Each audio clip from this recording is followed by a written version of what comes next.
Time now for the markets. And Leighton, you say that the sales have kind of gone out of the winds, I should say, have gone out of the sales on cotton prices? That's right. We'll have a little bit of analysis on what may be happening there in the cotton market. Also ahead this week in this segment, some uncertainty about the price outlook for new crop soybeans.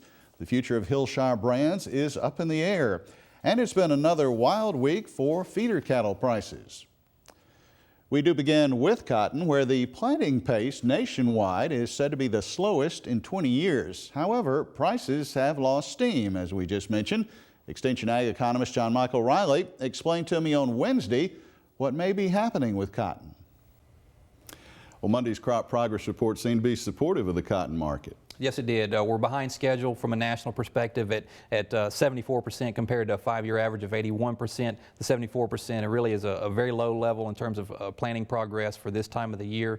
Really all of that is stemming from, most of it is stemming from the Southwest, primarily Texas, 62% complete versus a 5-year average of 75%. So they're behind. Here in Mississippi, we're at 88%, which is on par with our 5-year average. I think that's indicative of the Southeast as a whole. Pretty much we're up to schedule in terms of planting progress. The Southwest is still lagging behind, and that is supportive given the fact that it is such an important factor in terms of the yields and how the crop will progress through the year.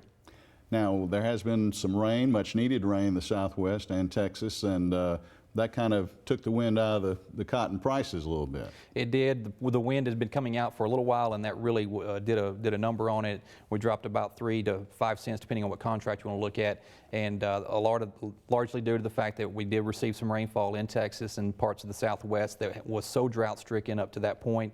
In fact, if you look at Texas's crop condition report, soil moisture content that rated very poor it would definitely decreased in terms of that percentage of soil that was topsoil and subsoil that was needed some moisture. So we did see some measures that the rain did improve the conditions there. And most traders seem to think overall, big picture, that acreage is going to be down as far as U.S. and cotton this season. It very well could. If you look at prices throughout the month of May when the bulk of the planting took place, a drop in prices of about 8.5%. A lot of that took place last week whenever Texas received those rains, but it was falling throughout the month of May. And so producers could very well have looked at that and made a switch to another crop that it wasn't quite as bad. But from a perspective of all our major crops, I think that it probably won't be a huge decline given the result from a perspective of all the crops combined. But we should have a better idea of that at the end of the month when the USDA has the major report, right? June 30th acreage report will give us a clearer picture. Well, soybean analysts are also waiting to see that June 30th USDA acreage report. As DTN notes, the predominant present bearish outlook in that market for new crop seems reasonable. However, the June 30 numbers have surprised and changed the course of markets before.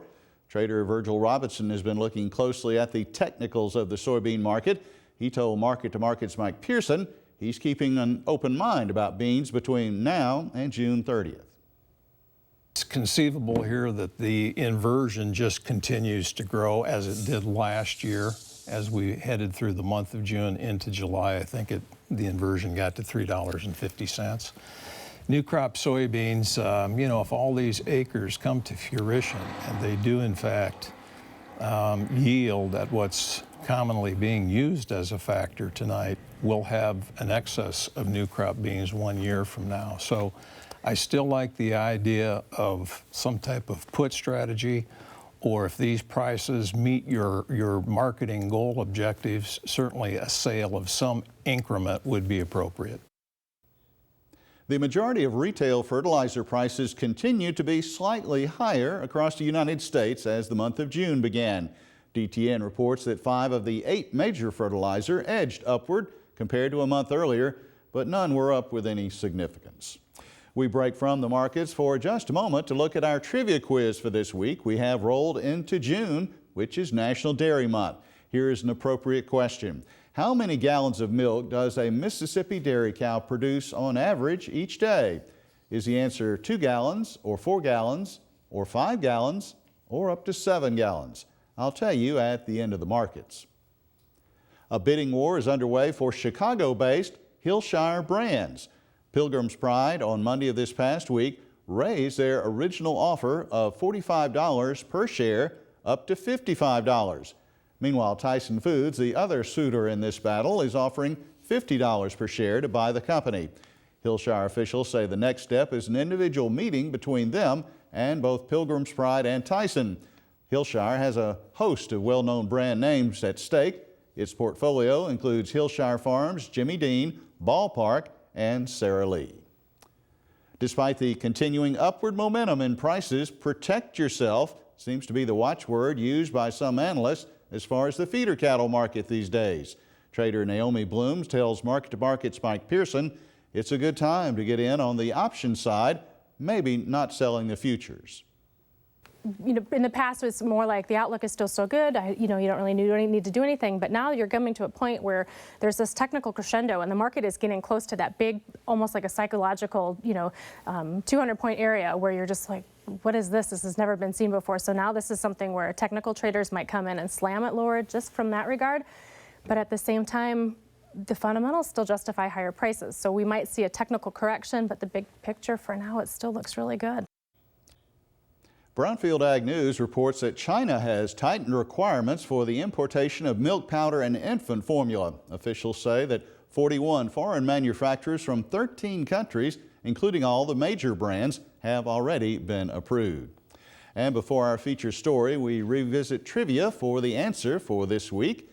And the correct choice is C. On average, a Mississippi dairy cow in 2013 produced 5 gallons of milk each day.